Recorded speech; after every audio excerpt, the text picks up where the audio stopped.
Today we have Deanna from Burg Simpson here to discuss building your brand. Thank you so much for being here. We really appreciate your time. I know you work with Annika. Unfortunately, she couldn't make it on to the session today, but she's with us. Her her spirit's with us, even though she can't be here. And you know, we'll get started here in a little bit. Sorry, a phone call there. And then if you just want to give us a little background on yourself, what you do with Burg Simpson, and then we can go ahead and jump into the session. Great. Well, thank you everyone for having me. I know that everyone's time is precious, especially nowadays, and to sit and listen to another attorney talk for an hour may not be exactly everyone's first choice, but hopefully I will not make it boring and you guys will enjoy the session. I am an attorney. I have been practicing law for a few years. I started out here in Florida, in Central Florida, actually. I went to Rollins College for undergrad, and then I went to Denver for law school. But then I came back home. I started practicing here in Central Florida for a couple of years. And then I took a position at the district attorney's office as a prosecutor for a few years after that in Colorado. In Arapahoe County in Colorado, which is like the Disney World for being a prosecutor, apparently. That was great, scary, informative, enlightening, a lot of work, definitely one of the highlights of my career for sure. But then I wanted to go back to private practice and focus on the same area of law that I started out with, which is construction defect litigation. So I accepted this position with Burg Simpson. Burg Simpson is a Colorado-based law firm, but we are now in, I think, 7 states. And we recently decided to expand into Florida and establish a permanent presence here, not just dabble in Florida. And so we opened the Tampa office not too long ago. We have a kind of a satellite Sarasota office where Annika spends a lot of her time. I think they wanted to keep us separate, I guess. I don't know. I'm kidding. But, you know, we're here now. I relocated here. And we're building the office here, and we're focusing exclusively on construction defect litigation. Our team right now consists of 3 attorneys and Annika. So basically we all work for her. And but the actual national construction defect team that we have, and we work pretty much together on all of our cases, just sharing thoughts and ideas, is about 11 attorneys all over. So that's what I do, that's who I am, and I'm really excited to be here and talk to you guys for a little bit. Do you want me to just get started? Yeah, no, that was great. I appreciate you sharing that information. Yeah, if you want to just jump into the session and sure. start. Yeah, let's get started. So today we're going to talk about building your brand. And what I like about this topic is it is truly a topic that is universal across all trades. And it's not just universal across all trades work-wise. It's also universal in life. You can have your own personal brand, the type of person that you are in a friendship, in a relationship, as a dad, as a son, as an employee, as a coworker. All of us have our own unique brands, or brand, hopefully. Hopefully no one has multiple brands. That might not be a great idea for your personal life. But it truly is a topic that translates and that can resonate on multiple different levels. Obviously, it is easiest to discuss this topic in the context of entrepreneurship and business and products and selling and these types of things. In fact, if you look up most branding experts, you'll notice that a lot of them are professors at some MBA school or some marketing programs and these types of things. And they focus very much on, here's the product that you want to sell, how do we market it, how do we sell it, and that type of stuff. But I always like to take a concept and kind of take a step back and look at it from a bigger perspective. And that's why I enjoy this topic, and I think I will approach it that way. I don't think all of us here have like a product that we want to go to Shark Tank with. So I think I will, definitely reference a lot of business ideas, because that's what branding is. And we are all here as aspiring professionals in our respective careers. But I'm not going to focus specifically on how to sell that latest gadget that you are maybe formulating a prototype of somewhere in another country. So just kind of as an overview of how I will approach this. So I'm going to share my screen. I just put together, the host disabled participant screen sharing, it says. It's okay if I can't, but if I can, I think that might be easier for me. I don't know if either way. Let me see what I can do. Okay. So I'll go ahead and just kind of have it on the side for me as just to use as my outline. Basically, building your brand, if you think about it, what exactly is a brand? This is probably one of the first questions I thought about when I started to think about what I wanted to do in life and whether I wanted to stay in business or go into law school or graduate school or whatever it is. But I kind of learned this lesson really early on of what is a brand? Is it just that logo that you see, like when you recognize the orange and blue color and you think FedEx, or is it the fact that when you see like a burrito, you think Chipotle? Is that what a brand is? Or is that just the logo and how you advertise your brand? Well, the answer is obviously that's the latter. These things are ways people use to market their brand and market their vision, but that's not your brand.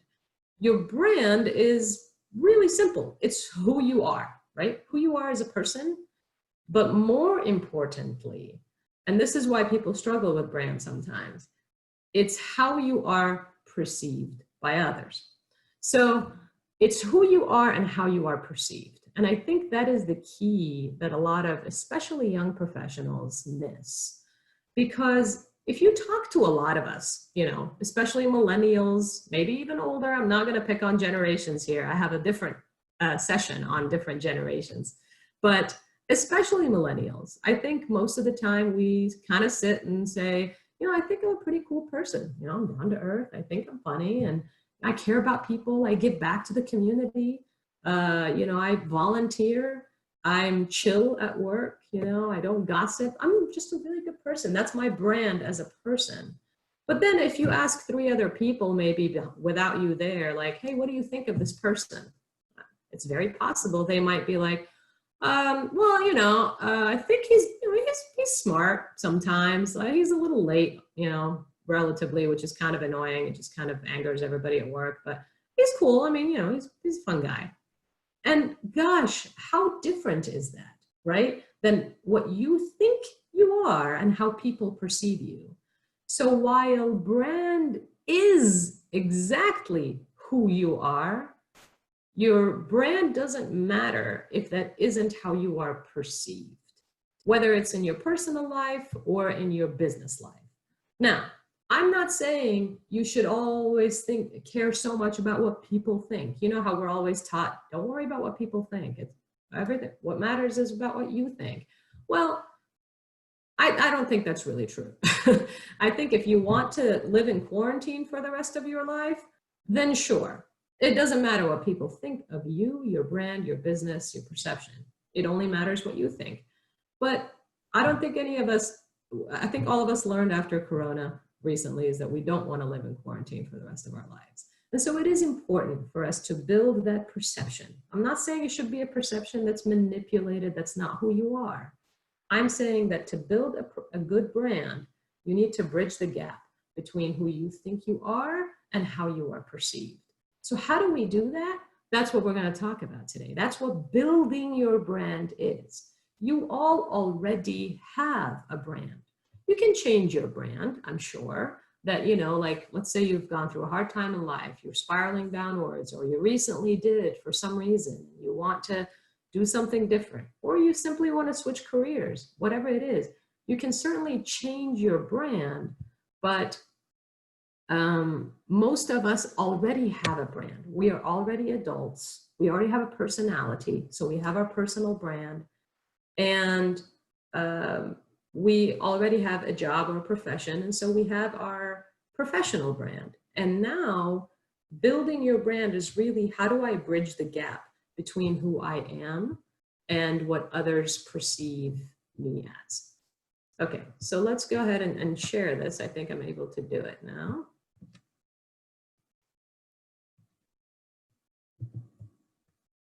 All right, can everybody see okay?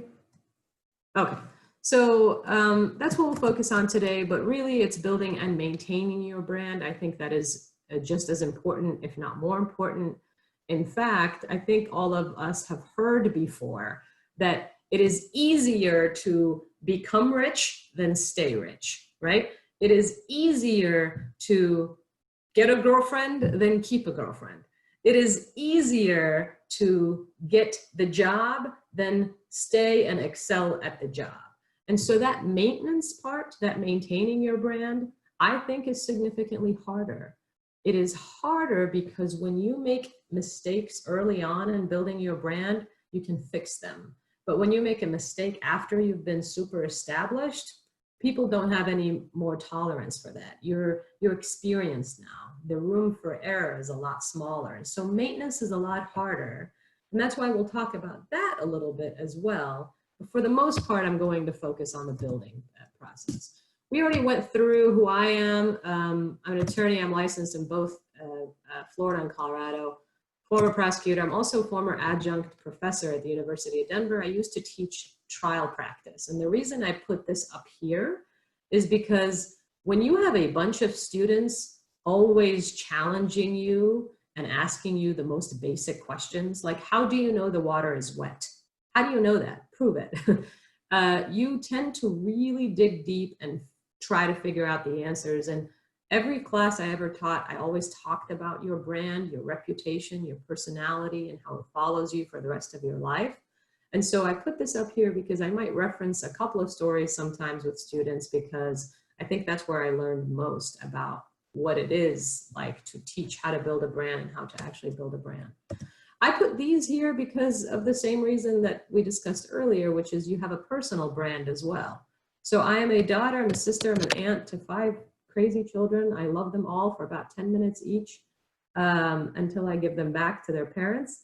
And I put this here because I have a brand as an aunt too. You know, I am the aunt that will always give them the gum and the candy and take them to, you know, get them the latest Roblox or whatever gift certificate, even if I get yelled at by the parents. But that is my brand. I'm also cool. I discipline them and all that good stuff. And sometimes when I talk to them seriously, they tend to listen because they know that I'm easier going in other respects. But that's my personal brand. And I think that the common thread in all of these things is really who I am. In some respects, I might have struggled to get the perception that I'm looking for. And it's nice to always kind of jot down your biggest roles in life.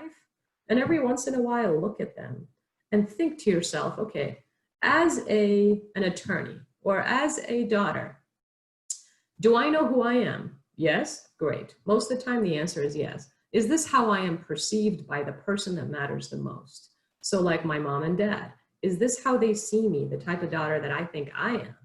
Because if not, then I need to work on building my brand in that category. So it is nice every once in a while to just jot down your roles and think about those two things. Where is there a gap? And if so, I want to work on it. So I told you earlier that, you know, a brand is who you are and how you're perceived. I want to share, if you will indulge me, a little story about kind of when I first learned this concept. My family were immigrants. We moved here in 1998 when I was 12 or 13 years old. And when we first moved here, we didn't speak any English, not one of us. We didn't know a word. I didn't even know the alphabet. I think I knew ABCD just because you see that places. But for the most part, none of us spoke any English. We had no idea what we were doing. And we came from a very, very third world country. And so when we first went to Walmart and saw that the stairs were moving by themselves, you can imagine how awestruck 5 people were standing in front of them and wondering whether we should get close to that or not. So it was that different for us when we first moved here. My father, before that, back home, was an entrepreneur. And his entire life, he would teach us these amazing principles of what it is like to be a good businessman, a good entrepreneur. His father started selling socks on the streets at like the age of 7 or 8 years old. So he was an entrepreneur. And then I think my father picked up that trade. I guess it was popular in the family, and then started selling socks out of a briefcase at the age of 13 years old. So not as much of a child labor issue as much as his dad, but still. And then he did that for like 5 or 6 years, and he built his business that way. After that, my father moved on to something more lucrative, and he somehow got into the watch and jewelry industry. But this was still back home. And he built his business that way. He built a very successful brand. People from across the country over there would go straight to my dad to get their watches repaired and to get the best deal because he built a good brand. But then we moved to the United States, and I was 12 years old. And in my father's mind, no big deal. We'll just go to another country and do the exact same thing. Not knowing the language or what a credit card looks like, details. But he was very optimistic and confident that he was going to carry his brand through here somehow. So I remember very much that we were in our old apartment when I was 12 or 13 years old, kind of sitting around thinking about how it is that we were going to open this business, because my father really wanted to do it. And by the way, this was in Wichita, Kansas. That's where we moved first. Don't ask why. We can talk about it over happy hour if you'd like, but that would be too long of a story for this session. And my dad was like, okay, well, I want to sell watches and jewelry, and the way to do it is to go to the mall and ask them for space. And I said, okay, why are you looking at me? And he said, because none of us speak English, but you're the youngest, and young people pick up the language quickly. So can you study for a couple of weeks so you can maybe formulate a dialogue with these people and we can get going? And he literally made me do that. It was no joke. I didn't go to school. I sat there and I studied English so that we could go and talk to them all. And then I went and bought what I thought was the most expensive suit in my life. It was $40 from Express at the age of 13. I put it on and we go to the mall. And I knew enough English to just, ask where the restroom was and that kind of stuff. And we went to the leasing office, and I think we just got really lucky in the beginning because this mall only had like a 98% vacancy, in Wichita, Kansas. And so they would sign anyone that had a pulse. And we had a pulse. And so we went, and I was just translating everything my father was saying. And I do remember, I'm probably exaggerating how little I understood. I think I studied enough, and I was young. Young people pick up the language quickly. So I do remember the dialogue, and I remember her asking, well, normally we only lease to people who have established themselves. In other words, what she's saying is she wants to know what our brand is, and are we established? Are we an established brand? And we just didn't have that. And so I was translating this to my dad, and it was just kind of obviously going south. It wasn't going to go very well. And my father, he's speaking with her in another language, hoping that I would translate. And he just started basically saying, you don't know who we are right now. I know who I am, but you don't perceive me that way. And I would like the chance to get you to see me how I am. I would like the chance to get you to perceive my brand. He didn't quite say that, I'm just kind of making it fit the lesson, because that is the lesson here. He said, so give me a chance, give me 60 days. Here's cash up front.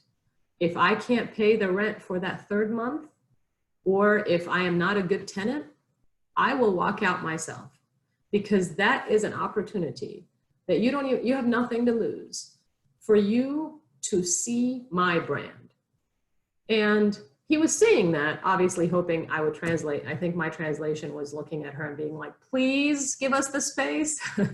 But it hit me that early on that, wait a minute, when you are unestablished, when you still think you are nothing, or when you don't have enough, when you're not up there and you don't have all the accolades behind you, it doesn't mean you don't have a brand. It just means people don't see it. And you just need to get them to see it. And sometimes that means a lot of work. And sometimes that also means free trials. You know, that's why a lot of these companies are like, try our product for 30 days. And if you don't like it, you'll get your money back. No one ever calls and gets their money back. You just keep the product and you put it in your junk drawer if you don't like it. But you sense the confidence in that company when they tell you, hey, try it. Let me show you what I think of my own brand. And so that's kind of when it hit me. I wanted to share that story with you because this started really early for me. And moving forward, we ended up getting the space. If you're curious, we ended up getting the space and we stayed in it for 16 and a half years. And it was wonderful. It was very successful. We ended up expanding. We made a lot of mistakes. You know, I didn't know that there was something called like the Secretary of State where you had to like register your business. And so, yeah, we got a lot of violations and all sorts of things until we figured it out. But we figured it out. We proved ourselves. We established our brand. And it was a wonderful opportunity to learn how to be an entrepreneur at an age that was a little, maybe too young for my taste. But that's kind of how I established myself. Eventually, I decided to kind of pull back from the family business and go into law school and do my own thing. And from there, I have had to learn how to establish my brand a lot as well. I know that there are a couple of lawyers, maybe one here with us today, and I'm sure you would agree with me that as a lawyer, you have to build your brand just as much as you do if you have a product, if not more. And that brand follows you everywhere you go. People write things online, apparently. So I'm going to share my screen again. I wanted to just kind of give you that background of how I get this stuff so we can reference it as we go. Okay. So when I think of this concept of building your brand, the whole concept, I kind of think of them in three different stages. The first stage is the pre-having your brand. And now I think what we're going to do, guys, is we're going to dive a little bit more into business specific. So like you want to start a business, or not start a business necessarily. That's not what this lesson is about. You want to establish a brand in a new product, maybe in a new role. Maybe you just became some role in your company, or you just started a new service, or you just launched a new product. So we're going to kind of take it from that perspective. Although, like I said in the beginning, these really apply across the board, and I'll pull from those examples as we go. So when I think of branding, when you first kind of start, like, hey, I want to open a store that has this product that allows, I don't know, maybe a better lawnmower than anything else out there, or a new service. This service, you know, is an app that allows people to, you know, find their keys more easily, whatever it may be. When you start thinking about that and you want to build a brand professionally in that regard, not just personally, I think of it as three different stages. So that the pre-branding stage, this is when you want to build and you are unknown. People don't know who you are. You know, before there were 300 Chipotles right away, nobody knew what Chipotle was, right? They're unknown and they take time to build. And to do that, you know, it's all the pre-branding stage that we're going to talk about. And then there's the stage of the brand itself. This is when you are branded, you are built, people kind of know who you are, you're transparent. You're not quite super established yet. You're not super trustworthy to where everyone's like, oh, of course you should buy from this person. You're just there. You've already passed those first several months or a couple of years or however long, depending on your industry, it took you to build yourself and become known. And now you're built. And then there's that third stage, which is everything after you establish your brand. This is the maintenance. This is what I consider the period that is the hardest. This is when you cannot make as many mistakes anymore. And, you know, I'm known to not be so much of a sugarcoater. I know we're always supposed to say it's okay to make mistakes and all that stuff. Yes, it's okay to make mistakes.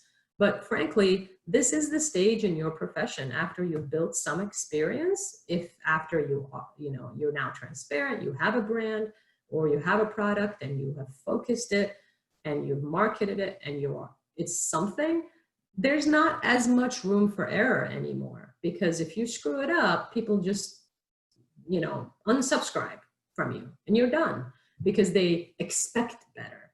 You're no longer a newbie. You're now experienced. So this is probably the hardest stage. Let's kind of focus on that pre-stage. When you are kind of in the beginning of thinking, okay, I have a product or I have a new role in my company, a new service, how should this look like? You should almost kind of like watch what I call the DVD of your brand, which is the defining your vision, visualizing your vision, and then displaying your vision to the community. And so this is all in the pre-stage. This is kind of, the first few days. This is the exciting part when you first have an idea of a business or a product and you sit outside on your balcony with a cup of coffee or a glass of wine or whatever it may be and start fantasizing. And then in your fantasy, in 10 years, you're in Hawaii somewhere because of how good you did. This is the exciting part. So when you think of an idea that you have or a product you want to launch, you want to define it.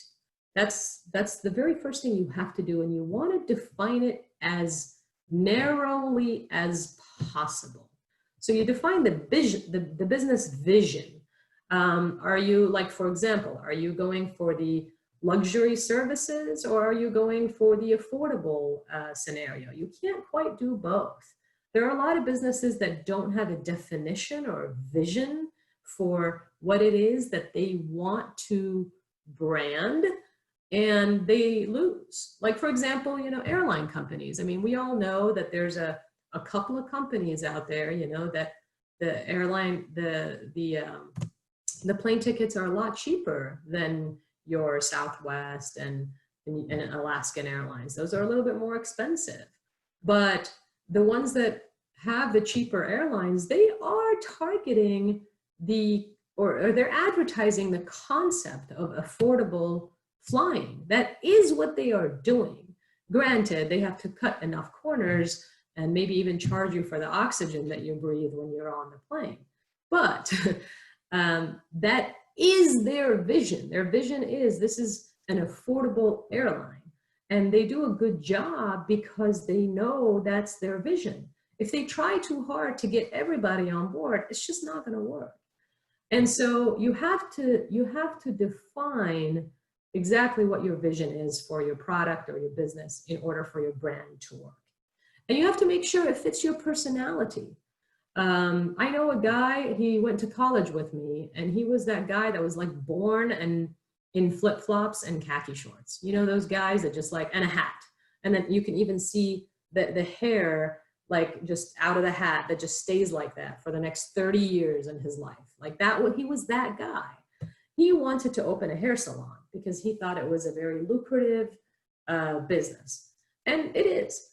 But then he opened this like New York style hair salon in a very affluent area in Central Florida.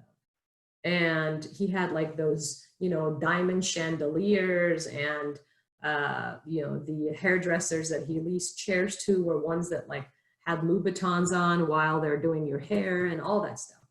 And it just didn't fit his personality. And because it didn't fit his personality, it was a vision for his business that was good. He targeted his hair salon towards like luxurious services, but it didn't fit his personality, so he couldn't sell it. He didn't believe in it enough.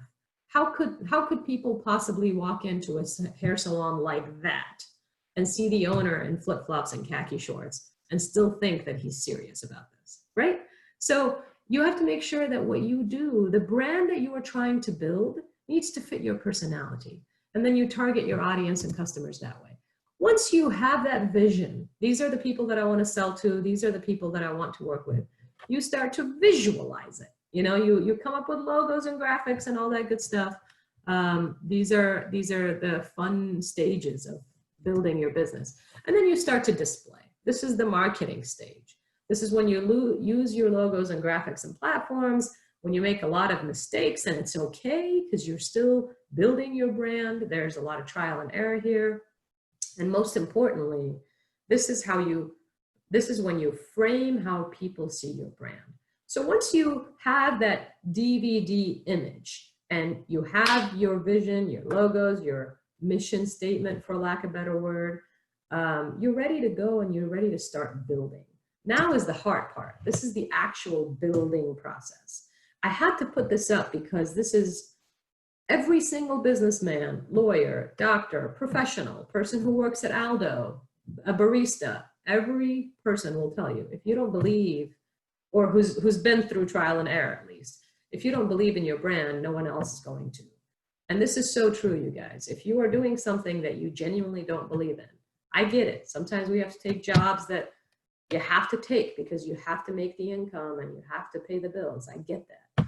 But I urge you to think, about a profession or a job or a product or a service that you engage in that makes you at least feel like you believe in it, even if it's not the most exciting thing in the world. So we're going to talk more we're going to talk more about the actual building process. This is after you figure out your vision, your logos, your market. And here is the fun part. This is when you start to earn people's trust. And, like the story that I told you about my dad, we didn't have the luxury to do this before we got the lease. And so we basically told her, try us out with nothing to lose. And you can do that. This is all part of the building process. If you don't have the time to build yourself for people to perceive you the way that you want to be perceived, sometimes you can figure out a way to give them a free trial. Try it for 30 days or your money back. That's what really those are. Those are trying to buy the time or skip that building phase and get you to subscribe even without knowing what the brand looks like, with nothing to lose, in the hopes that you will give that company the chance to build their brand and still meet your satisfaction. So this is in the building brand phase. If you don't do the whole free trial thing, you get a few months or a few years, whatever it may be, to start effectuating your vision. And in effectuating your vision, most of the work that you do is behind the scenes work. So how do you effectuate your vision? Well, you work hard, obviously, but you really have to do a lot of the behind the scenes work, the work that most people do not see. And a lot of, if you read a lot of branding articles or branding experts, they don't really touch this side of business, of branding. They don't touch this as much because they really focus a lot more on marketing and on that perception of the shell that you are trying to sell and not everything inside. I genuinely believe that in business, in profession, and in life, you really have to work on the inside, and that will somehow create a nicer exterior instead of just focusing on the exterior, because it doesn't go the other way around. And so, yes, in building your brand, there are a lot of behind the scenes work that have to happen that translate into a better brand. The stuff that people don't see. So like, for example, guys, we have zero idea what happens behind the scenes at Amazon, right? We don't. We don't know how many times they have meetings per week. We don't know if they have agendas every time they come to that meeting. We don't know if there's an expectation that a person circulates the agenda amongst the whole team 24 hours before they meet regarding that agenda. We don't know any of these details, but somehow they are doing those things such that the domino effect was created to create this brand that we are now all obsessed with, right? And so the behind the scenes work is part of formulating your brand.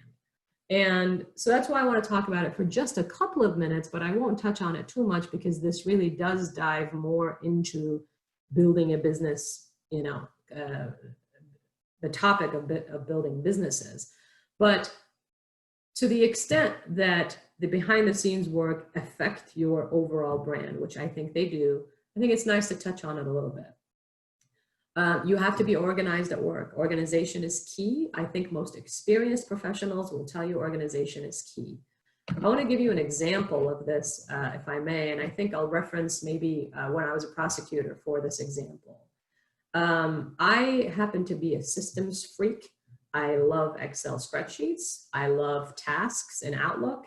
I love managing my day, my to-dos, and everything.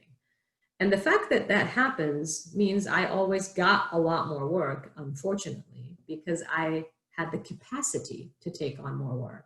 And I had the capacity because I was organized.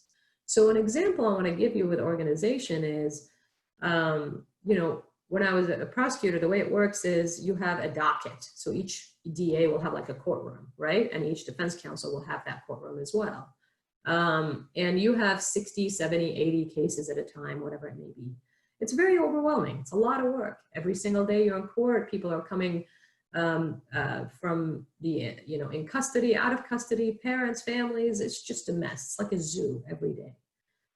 There were several prosecutors in the office that I worked at that were phenomenal trial lawyers. Like when they told the jury the sky was red, the jury believed them. They were phenomenal trial lawyers, but they were extremely stressed. They were struggling at work and it just didn't work. They were spiraling downwards. Why? Because they didn't organize their day-to-day. They didn't organize their docket. They didn't organize their plea paperwork. They didn't organize any of that stuff. And what was the result? The result was all of their opposing counsel knew they were drowning. And so they would set all of the cases for trial. They would drown them even more. And then they ended up having to basically sell a lot of these cases because they had to. So even though had they taken each one of these cases to trial, they probably would have succeeded because they're phenomenal trial lawyers. They never had the chance to expose their brand.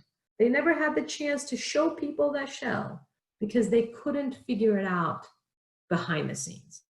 And that's why I wanted to touch on that a little bit. This creates a domino effect into how you are perceived in front of people, even if they don't see what it is that you're doing behind the scenes.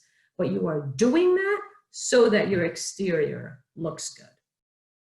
Happy colleagues, this is kind of the same thing. Behind the scenes, you want to make sure you got good work-life balance. If you are a boss, there's no reason why you need to tell people this is due at 8 a.m. if you're not going to read it at 8 a.m. So please stop being that boss. Make sure that everybody is comfortable and happy and you have good day-to-day operations. Okay, so in your building stage, we're going to talk about future goals here in a little bit. In your building stage, in those 2 months or 2 years or however long that you are taking to build yourself, the way to do it is by controlling people's emotions about your product.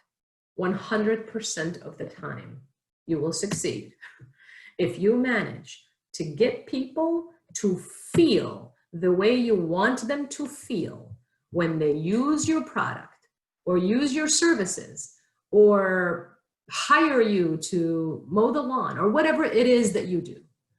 If you manage to successfully get people to feel the way you want them to feel, you will do a great job. What do I mean by that? Give me 2 seconds, I'm gonna get my charger. Yes, I'm that person who didn't plug in my laptop.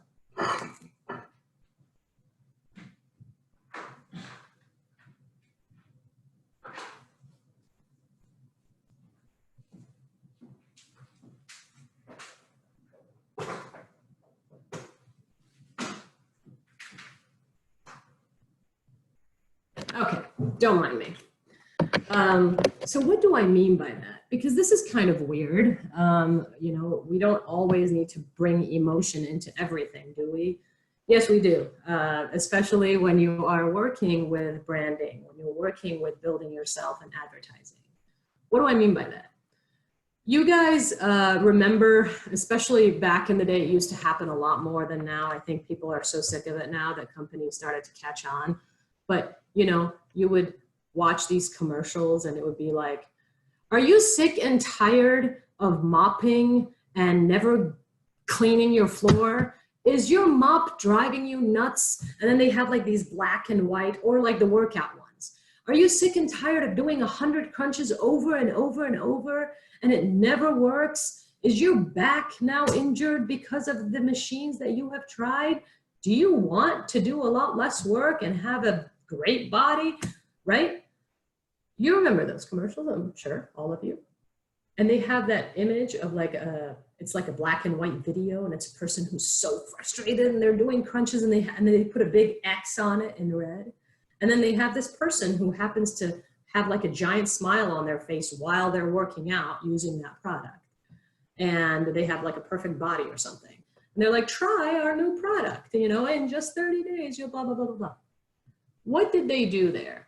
Whether you like it or not, whether you believe it or not, they, before they even told you about their product, they are trying to make you feel upset, angry at your mop.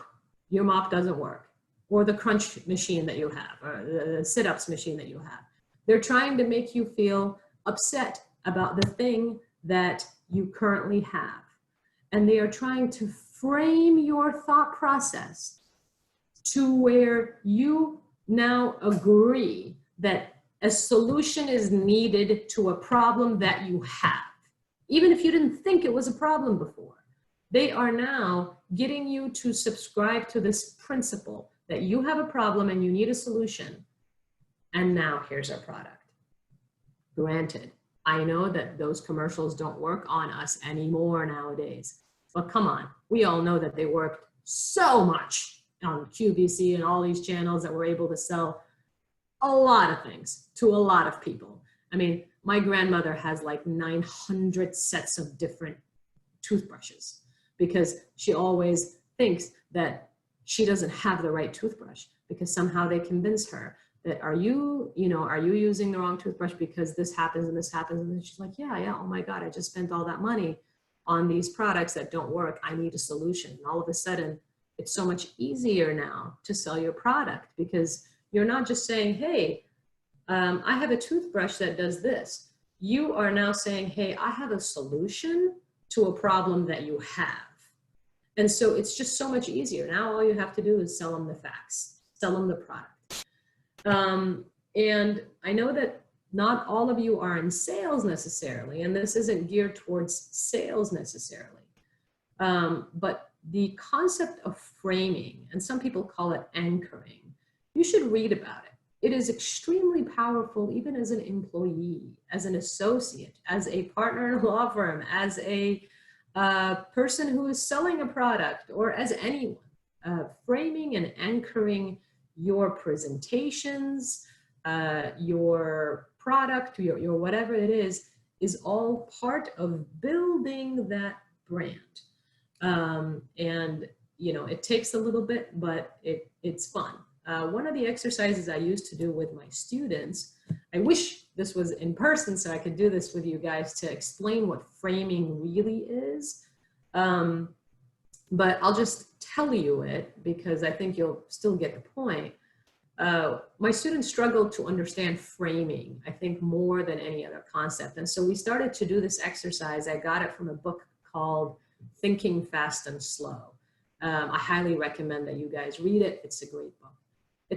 Really, it just teaches you the art of persuasion, even though that's not the selling point of the book. That's what I got out of it. I would do an exercise and I would split my class in half. So I would put half of them, well, I didn't really do it. I didn't want them to know I was splitting them. I just kind of like looked, you know, like here's the right half and the left. And I wouldn't tell them I'm splitting them or anything. And I would just have a stack of papers, and I would hand out these papers, and each one of them had a question on them. In my stack, there were 2 separate stacks.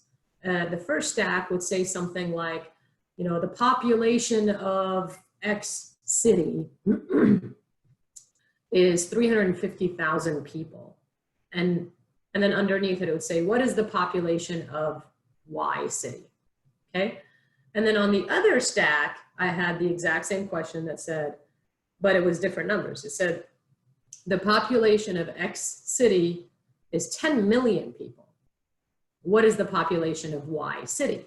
And of course, I don't say X and Y. I actually have like cities name. Like the population of Miami is this. What is the population of Chicago?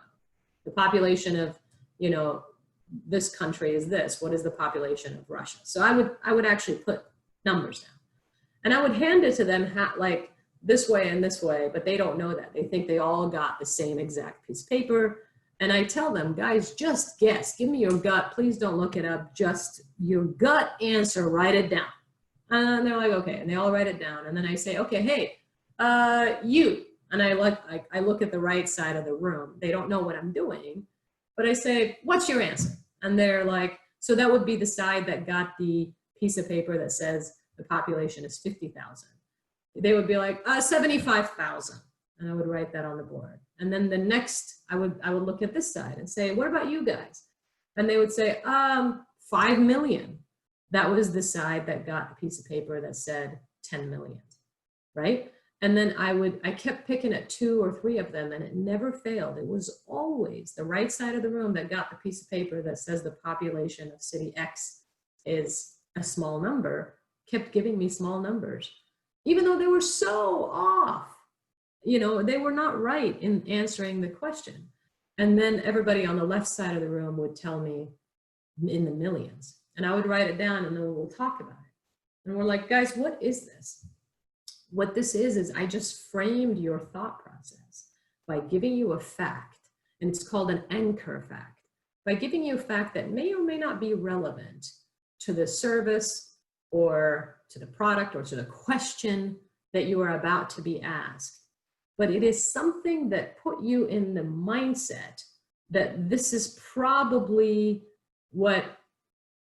this is where my mind is right now. This is my thought process. This is what my thought process is. Now, granted, I am not telling you guys to go and manipulate people and give them irrelevant facts so that your product can look better. The purpose of this exercise is to illustrate what framing is. And what it is initiating with something, whether it is making them feel an emotion, which is better, always better, or whether it is a fact that makes them feel like, I have an issue that I would like to resolve. What is the solution? And then you introduce your product. That is when you can succeed, is when you frame their thought process to where they now think that they need you. And we see this all the time. I mean, I kind of like watching Shark Tank. I don't know if you guys do, but everyone's like, all of the presentations, how do they start? They don't say, hey, we came up with this product that does this. They always start with, you know how when you do this, it doesn't work? And all the judges are like, And now they're thinking, yeah, this is a problem they need a solution for. They're like, well, we came up with a solution. So think of it that way. When you go out there to sell whatever it is that you're selling, identify a weakness or an issue that makes people frustrated with a current problem that they have. And when they're frustrated and you can give them a solution, your product is a lot easier to sell because they already agree with you that they need a solution. So that's what framing is. And that's just part of what you have to do in the building stage to start building your brand. This is all before you get established. And then you get established, right? You are now not just this fast food chain restaurant that opened 300 locations at once called Chipotle all over that looks cool. You are now there. I recognize the logo. I want to go in there for lunch. I don't know what you put in your guac that makes it so addicting. You are a brand. You're established, you're consistent. People know what your vision is. Your vision isn't a sit down place where you're going to get pampered by somebody. Your vision is, you know, a higher quality fast food restaurant. Granted, none of these companies that I'm mentioning, by the way, I don't really know much about the internal affairs of these companies. I'm just giving examples. So there's the caveat. You recognize their ads and their colors and their logos. They are now established, and people may even buy in. But guys, this stage is a very nice sweet spot, but it's very quick in my thought process and how I think about this. It takes you forever to build yourself and establish your reputation in the community and your brand. And then you are now established, but then you immediately move on to the maintenance phase. People don't really give you the chance to just be established and sit pretty and not continue to do work. So this is a very sweet spot, but then after you've established your brand, you now have a lot of work to do. This is, hopefully, if you are succeeding, this is when people trust you. They know that, you know, your product has proven itself. Your warranty that you say is 5 years is actually 5 years because you're not going to shut down tomorrow. And this is when you are predictable. And, you know, I know that there's a negative connotation with the word predictable. I think a lot of people don't like the word predictable, but I genuinely think that in business, you need to be predictable. It's actually a good thing. What predictability means in business is that you're consistent. So, you know, a lot of people, for example, we all love local coffee shops, right? I do. I mean, I think if I see 30 Starbuckses and a local mom and pop coffee shop, I'm gonna go there. But if I'm at an airport or if I'm in a hurry and it's morning and I haven't even had my first cup of coffee and I really need that caffeine kick, I am gonna go to Starbucks. Why? I know what I'm gonna get. I don't have to wonder if it's gonna taste good. I don't have to feel bad about being like, I'm sorry, this is not good. Can you give me another one? Because it's trustworthy, it's consistent. And that is a good thing in business. The reason I use the word predictable instead of consistent is because I am an attorney and I like to think in our profession what consistency is. And consistency really is predictability. I really like the fact that we have established ourselves in the community as lawyers that when opposing counsel does something, they know how we're going to react. When they do something good, they know how we're going to react. When they do something shady, they know how we're going to react. When they file a motion that is nonsensical, they know how we're going to respond. I like that my opposing counsel tell me that you are predictable. I want to share with you my formula. You know why? Because it is a brand that I worked really hard to develop.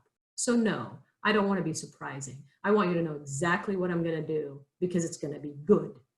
And so it is not a bad thing to be predictable after you've already established your brand. We already talked about this. Predictability is consistency. After you have established your brand, you've got a lot of obligations. You've got to manage your reputation. You got to do this online. You got to do this in person. You have to do this through your former clients or customers' perceptions. And this is a lot of work, guys. You have to always open up social media, people talk, and respond to those reviews. Keep up the brand that you worked so hard to build. And you know, this can also be through continuing to think about future goals. I skipped over that earlier, but I wanted to just touch on this and then I'll end. I know that I'm at time, but when you are established and you're done, it doesn't mean you're done. People will lose interest in you if you stay the same. I mean, we see all of these really successful companies continuing to like remodel their businesses or change their logo every once in a while, get a fresh look, or change the menu if you're a restaurant, or, you know, give your website a fresher look. You have to continue to work on yourself because you want to adapt to the current climate. of your society. You can't just say, okay, I've established myself and now I'm just going to stay like this for the rest of my life. You always have to come up with future goals and try to reach them. One little small word of advice that I'll give you before I end is the whole future goals thing. Annika and I just recently decided on like a new structure of how we're going to do things behind the scenes. And that structure is we're going to meet every Thursday.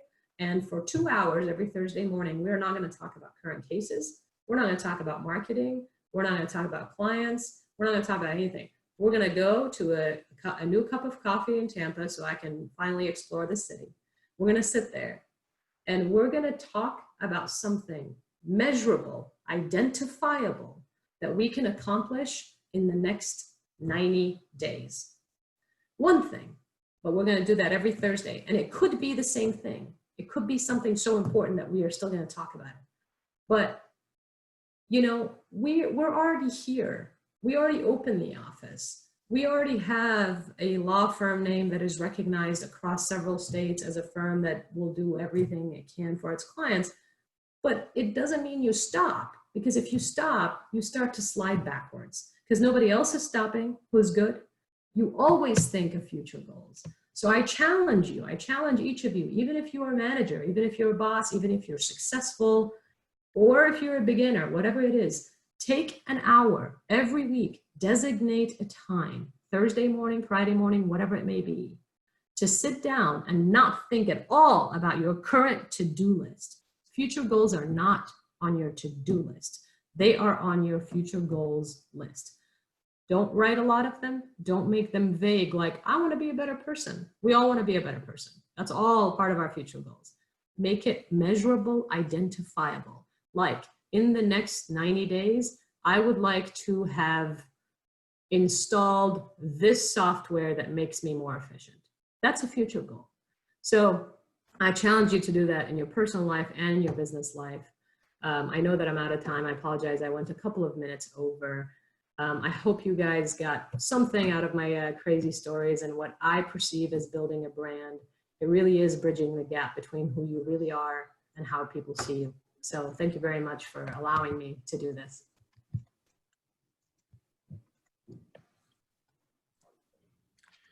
Thank you so much, Deanna. That was awesome. I got a ton of value out of that. I hope everybody else did as well, especially being in business development, as much of us are.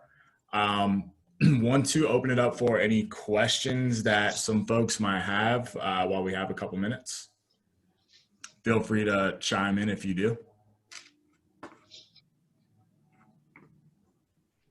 All right, well, thank you so much again. We'll have to get you back out for another session soon. Scott, are we able to distribute out to the group? Deanna, I don't know if you're comfortable sharing, your information with the rest of the group, but for people that want to reach out to you. In fact, here's my cell phone number. I have no problem sharing my cell phone number. So if you want to write it down, and you can just give me a call. You can email me at work too. It's dsada@burgsimpson.com, but I have no problem you picking up the phone and giving me a call. Perfect. All right, well, thank you so much again. And thank you everybody else for jumping on the session. And use a lot of these pointers that she's given you. I have no doubts that it will absolutely improve your business and your branding. I'm going to implement a lot of the things that she discussed today. And so, we're always growing. If you're not growing, you're dying, right? So again, thank you so much to everybody. We will get some of this information out to you guys here soon, and have a wonderful rest of your days.